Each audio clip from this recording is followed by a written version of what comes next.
नांदेड़ जिले के पंचायत इंतखाबात में अब मराठा रिजर्वेशन का मामला गर्मा गया है। नांदेड़ के वडगांव के लोगों ने पंचायत इंतखाबात का बायकॉट करने का ऐलान कर दिया है। नांदेड़ तहसील दफ्तर को दिए गए एक मेमोरेंडम में कहा गया है कि जब तक मराठा रिजर्वेशन का मामला हल नहीं किया जाएगा, गांव के लोग तमाम इंतखाबात का बायकॉट करेंगे। तहसील दफ्तर पहुंचे वक्त की क़यादत वडगांव के सरपंच नामदेव भगवानराव पोईट कर रहे थे, जिसमें कसीर तादाद में लोग शामिल थे। मी नामदेव भगवानराव पेड, राहणार वडगाव, तालुका जिल्हा नांदेड। आम्ही अनेक वर्षापासून मराठा आरक्षणासाठी मागणी करतोय। सरकारसोबत, कोर्टासोबत सर्वकडे मागणी करतोय, तरी पण आमची कुठंच मागणीला फळ येत नाही। बाकी राज्यामध्ये मागणीला वेळ येते आणि तिथं हे पण दिले जाते आरक्षण। आमच्या महाराष्ट्रामध्ये आरक्षणाचं आणखीन कुठलंच मराठा समाजाला कोणी सजे घेतलं नाही। त्यासाठी आज आम्ही सर्व मराठा समाजाचे मुलं व इतर समाजातील बुद्ध समाजाचे बी काही जण आलो, तर सर्वजणांना आम्ही येऊन तहसीलदार साहेबांना निवेदन दिले की ग्रामपंचायतीचा बहिष्कार टाकण्यासाठी आम्ही या ठिकाणी आलेलो आहोत।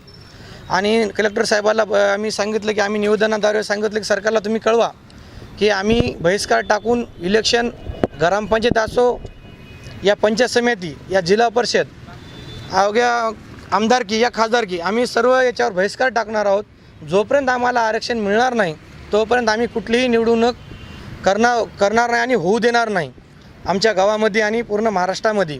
तर सरकारनं आमची कुठंतरी दाद घेतली पाहिजे आणि सरकारनं आम्हाला कुठंतरी न्याय दिला पाहिजे आणि कोर्टाने वारंवार फेटाळलं जाते आमचं।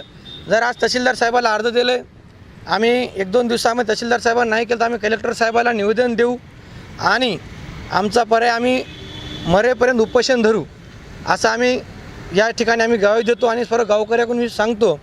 कारण की आम्हाला वारंवार आरक्षणापासून लांबीत दुरीत करत जात आहे आणि गोळले जाते। आम्ही आता पण जेवढे मोठे मोर्चे काढलेत शांतपणाने आणि कुठं आमचा काडीचा कचरासुद्धा आम्ही रोडवर होऊ दिला नाही। सर्व समाजाने शांतीत आम्ही आतापर्यंत केलेलं आहे, तर सरकार आमचं शांततेचं कुठलंही बी मार्ग घ्यायला तयार नाही।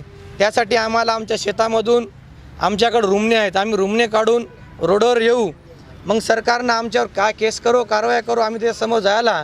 आणि लेकराबाळाचा आमचे बरेच लोकांना त्रास आहे सध्याला की परीक्षेमध्ये दुसऱ्या याचे येऊन कमी मार्क घेऊन आमचा 90% जरी घेतला आणि दुसरा 80%वर लागतो, अभ्यास करून पोरं डिस्टर्ब होऊन आत्महत्या करतायत। आमच्या समाजाचे सर्व बांधव आणि मुली पण सर्व पण करतायत, आमच्यावर अन्याय होत आहे।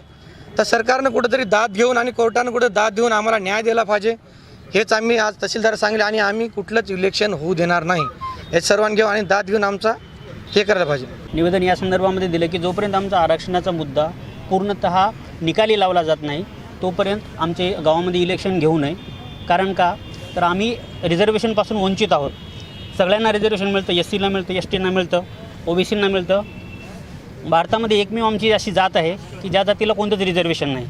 त्याच्यामुळे जोपर्यंत आमचा रिझर्वेशनचा मुद्दा निकाली लागत नाही तोपर्यंत यांनी कोणतंही इलेक्शन गावामध्ये घेऊ नये। याचप्रमाणे MPSC UPSCच्या पोरांनाही कोणती कॅटेगरी आहे हे अजूनही डिटरमाइन झालेलं नाही आहे। ते काय EWS आहेत, OBC आहेत, SC आहेत, ST आहेत किंवा त्यांना कोणतं रिझर्वेशन नाहीच, असंही सुप्रीम कोर्टानं सांगितलेलं नाही आहे। त्याच्यामुळे जोपर्यंत आमचा हे होत नाही तोपर्यंत त्यांनी कोणतेही इलेक्शन गावामध्ये घेऊ नये। जसं की आमच्या सरपंचांनी आताच सांगितलं की आम्ही इलेक्शन होऊ देणार नाही, तर आम्ही या इलेक्शनवरती बहिष्कार टाकतो आणि हा शांतपणे टाकलेला बहिष्कार आहे।